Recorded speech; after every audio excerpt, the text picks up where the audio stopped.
Mga kababayan, kamusta po? Si Kamanong po, ay inyong lingkod, ay nagbabalik po muli para po magkomento po sa inyo dito po sa Tambayan Makabayan. Sana po nasa maayos po kayong kalagayan. Magkomentuhan na po tayo. Komentuhan po natin ang pinag-uusapan na po sa social media. Yung Pangulo na nagsalita po sa United Nations na tumutulo ang sipon, mga kababayan. At syempre po, kinundi na po ni Atty. Vic Rodriguez, mga kababayan. Ito po, panoorin po natin yung kanya pong speech sa United Nations na tumutulo ang sipon, mga kababayan. Panoorin po natin. Si Presidente, anong sinabi? We gather here to discuss what is, in truth, one of the most fundamental measures of a nation's progress, the status of its women. We often speak of development in terms of economic growth, infrastructure, technology, or trade.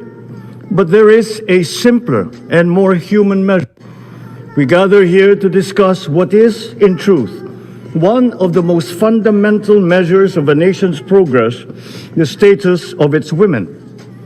We often speak of development in terms of economic growth, infrastructure, technology, or trade. But there is a simpler and more human measure. We gather here to discuss what is... Yung kanyang diniscuss sa United Nations ay sasagutin po ni Atty. Vic Rodriguez, mga kababayan. Pasagutin po natin si Atty. Vic Rodriguez diyan po sa pinahayag na tinatawag na bangag at bungit ng kanyang ate.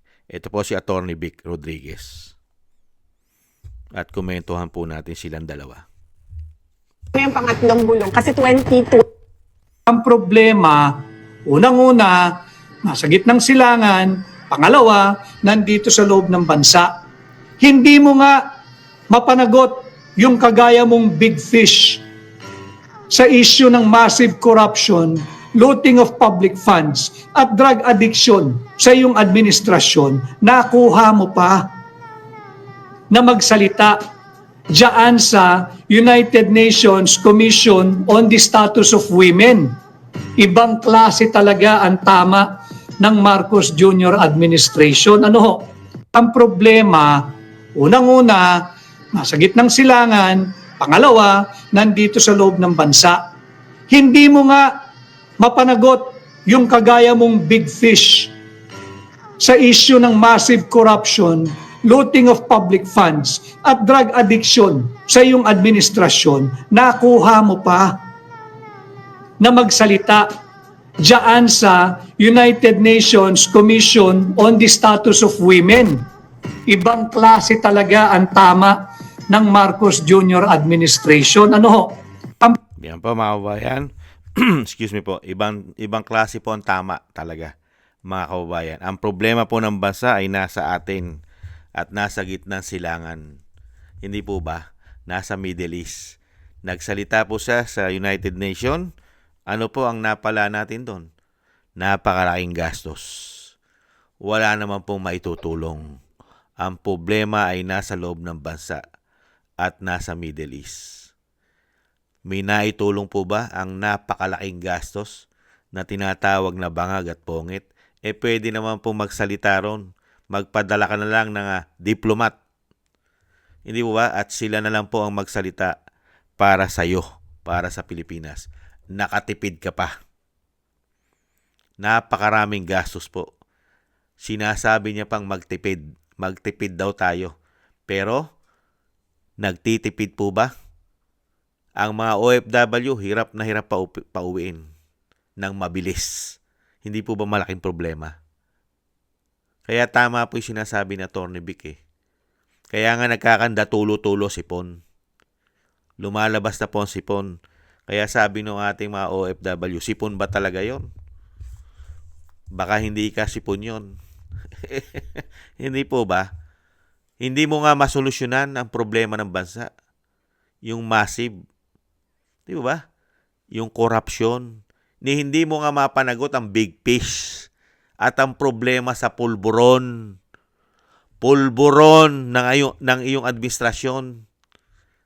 Korupsyon ng iyong administrasyon.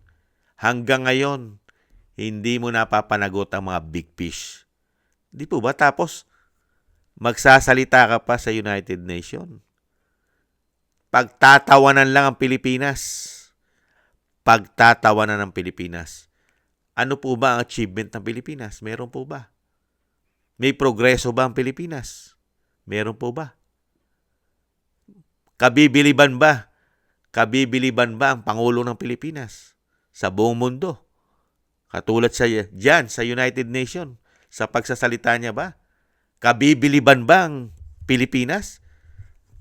Bibilib ba ang United Nations sa Pangulo ng Pilipinas na laganap ang korupsyon sa kanyang administrasyon na hindi pa ito natutugunan at wala pang nananagot? Kaya po tamang-tama po lahat ang sinabi ni Atty. Vic. Mabuhay po kay Atty. Vic. Hindi po ang problema yung pagpunta ni Bongit. Walang solusyon na mapapala ang Pilipino ron. Yung pagsasalita niya diyan sa United Nations. Ang problema, uulit-ulitin po ni Kamanong at ni Atty. Vic, nasa Pilipinas ang problema. Wala pang solusyon. Pati ang ating mga OFW. Buti pa nga yung China, hininga ng tulong ng mayor ng Davao, may nakauwi na yata, mga kababayan, nakapagpauwi na. Samantalang sa atin, mga kababayan, napakaraming dahilan.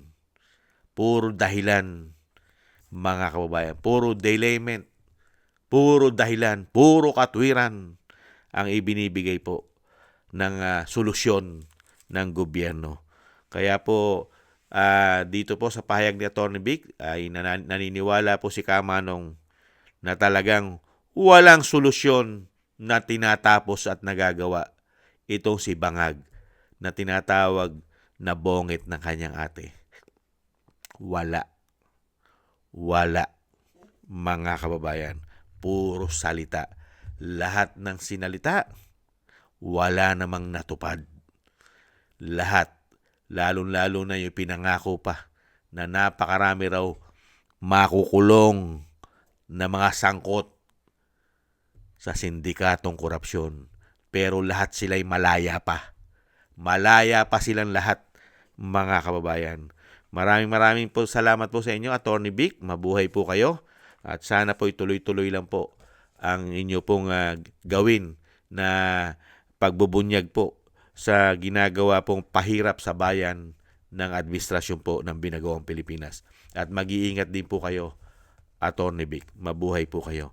At syempre po yung dasal at dalangin po natin, mga kababayan, tuloy-tuloy lang po.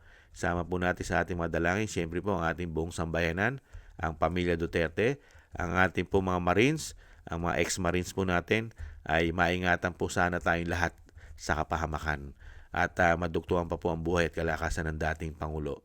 At ang ating Vice President ay lagi po sanang maingatan. At maraming salamat po sa inyo po mga dasal, mga kababayan. At syempre po, thank you po sa nakagusto po ng Tambayang Makabayan sa YouTube at TikTok. At sa ating mga subscribers at sa patuloy po nagsusubscribe, mabuhay po kayo. Shoutout po sa inyo lahat. At shoutout din po sa mga nagbibigay po ng komento, like and share, mabuhay po kayo. At shoutout din po sa mga nagbibigay po ng tulong at biyaya. Shoutout po kay Mila Yi, kay Tatay Nick ng Canada, kay Eric Hershaw ng Canada, Ani Jo, ako si Pilam, Gay at Siena, Balance Vision TV, Jesus Valdipena, Kingston ng Hong Kong, Jake Yahut ng California, USA, Gina Ray ng Berlin, Germany, Julieta Silona ng Sydney, Australia, Baby Roman at Ate Isa ng Cagayan. Maraming salamat po sa inyo. Ingat-ingat po kayo, lalo-lalo po sa inyo po mga paggawa. God bless po sa inyo lahat, mga kabayan. Tiis-tiis lang po tayo. Paalam. Bye-bye.